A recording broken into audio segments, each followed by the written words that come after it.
මේෂ රාශියට පැමිණෙන හිරු දෙවිඳුගේ මංගල්‍ය මෙන් බලල්ලා සිතගේ පැතුම් මිටුවේ මුවගේ සිනාවැයි සීලක පිරි අවුරුදු සිරිනේ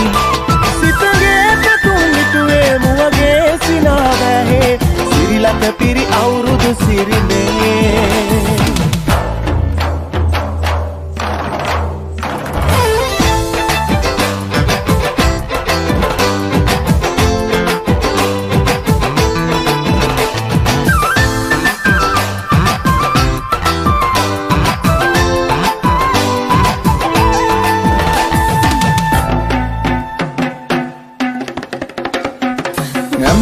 තව කටිසියන් අම්මැත්තේ රංචු ගසි අවුරුදු ජන කෙලි අතරේ අරක් ගහන්කා ආප්තිගේ තාත්තියේ හැඩට නටන